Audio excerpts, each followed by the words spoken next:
कहानी का नाम क्या काजल को कभी मिलेगा इंसाफ। काजल एक प्यारी सी लड़की थी जो छोटे से गांव में अपने माता पिता के साथ रहती थी। काजल के दिल में एक बड़ा सपना था, डॉक्टर बनना और गरीब बच्चों का इलाज करना। वह स्कूल में बहुत मेहनत करती थी और सबके साथ अच्छा व्यवहार रखती थी, लेकिन काजल की जिंदगी में एक दिन ऐसी घटना घटी जिसने उसका विश्वास दुनिया से ही हिला दिया।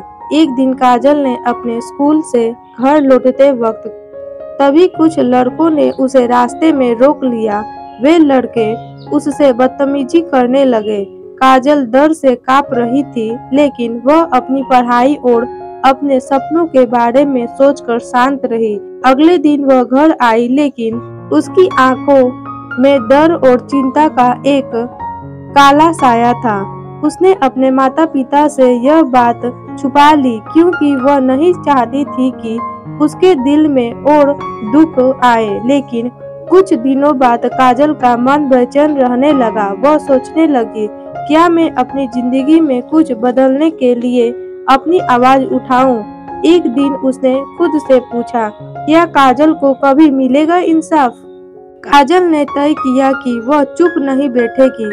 उसने अपने स्कूल के प्रधानाचार्य से यह घटना बताई और पुलिस स्टेशन में भी रिपोर्ट दर्ज करवाई। पहले तो किसी को विश्वास नहीं हुआ, लेकिन काजल ने हार नहीं मानी। धीरे धीरे पूरा घटना सामने आई और वह लड़के पकड़े गए।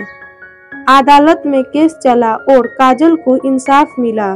काजल की मेहनत ने सिर्फ उसे ही नहीं बल्कि पूरी गांव को जागरूक किया।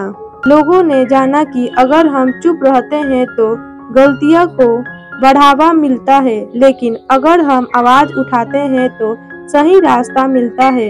काजल को न सिर्फ इंसाफ मिला, बल्कि उसे एक बहुत बड़ा संदेश भी दिया। अधिकार की लड़ाई कभी भी हार नहीं सकती।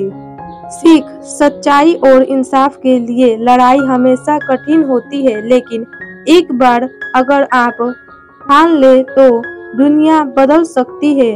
अगर हम चुप रहते हैं तो अन्याय बढ़ता है, लेकिन अगर हम खड़े होते हैं तो समाज में बदलाव ला सकते हैं। इंसाफ के लिए लड़ने की ताकत हमेशा हमारे अंदर होती है, बस हमें उसे पहचानने की जरूरत होती है।